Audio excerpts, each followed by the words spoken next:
Thought I'd start with some statistics today. Listen to this one. 63% of Americans admit they've made emotional purchases. It was how they felt. And those who emotionally spend, listen to this one, 3/4 said it leads to overspending. And nearly 4 in 10, 40%, say it's even caused debt or financial strain. They may be saying, okay, Ralph, what are the most common emotional triggers? And we're going to talk about all this on today's show. But the most common one, stress is the number one at 50%. Excitement, number 2 at 44%. And hey, happiness at 38%. And emotional spending isn't just about sadness. A lot of people think, well, it's only when I'm feeling sad. But it's also about chasing those positive feelings, which leads us to today's listener question. Ralph, I always promise myself I'll spend less at Christmas, but then I get stressed or I get lonely and end up buying stuff I don't even need. Why do I do that? But more importantly, Ralph, how do I break that cycle of emotional spending? Hey, the truth is, holiday overspending usually isn't a math problem. If it was, we could make a simple fix of it. Most of the time, it's an emotional problem.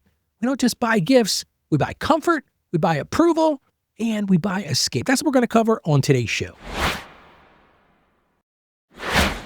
Welcome to the show. I'm Ralph. I appreciate you joining me today as we continue to break that cycle of financial shame and do it with confidence. We're continuing in our Getting Through the Holidays Without Going Broke series. And truth is, I've seen how many times these emotions can wreck more budgets than just bad math.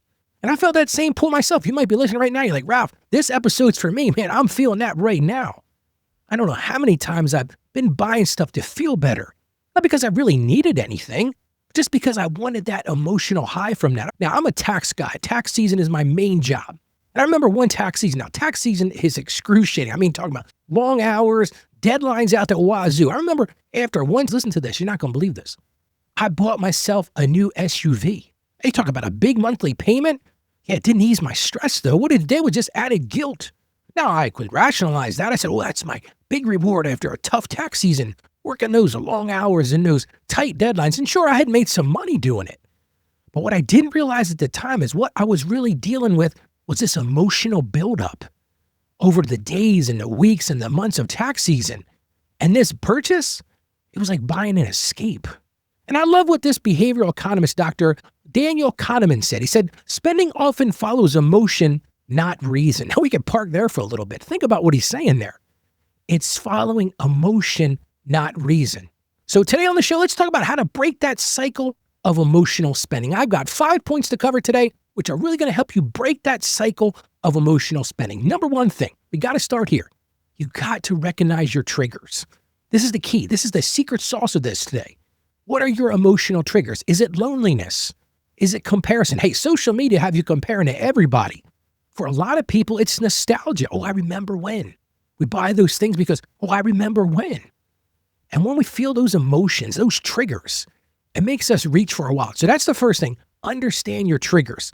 Second thing I'm going to encourage you to do is name the feeling. A lot of people don't think about this, but when you're feeling those things, hey, listen, people might think you're crazy because you're talking to yourself, but I firmly believe in this. Say things like, I'm anxious. I'm tired. Because when you acknowledge those things, hey, they say all the time, acknowledgement is 99% of the battle. When you acknowledge it, it weakens its control over you. So that's number 2. Number 3, here's a good one for you today. Substitute gratitude. When you're thinking about buying something, stop for a second. Just say, you know what, Ralph, there's 3 blessings that I could really embrace before I buy something. And let me tell you right now, look for contentment because it works. When you feel gratitude about something, it really completely shuts down that impulse. So that's number 3 is substitute gratitude. Number 4, I call this the pause, the big pause. Delay that purchase. If you're shopping online, put it in that cart and let it simmer for 24 hours. You don't know how many times I've done this myself. You might be listening right now saying, Ralph, that works great. I'm going to try that again. But for me, Ralph, I got to do 48 hours because overnight just isn't enough. Maybe for you, it's a week. But then ask yourself, do you still want that after that pause period? Maybe you do. Maybe you go buy it. Hey, then it's a good decision, right? And I've talked about that on the show many times, but that's one of the things that you can really, listen, I've had clients tell me and people listening to the show say to me, Ralph, this pause works great. I'm encouraging you to do that. And finally, number 5, and I probably should have put this one first. That Abby's nodding her head. She's like, Ralph, you should put this one first. Pray first. Sometimes a simple prayer Just ask God for wisdom in your decision. If you just pause for a second, think about what you're doing there. You're putting things in terms of how does God see this?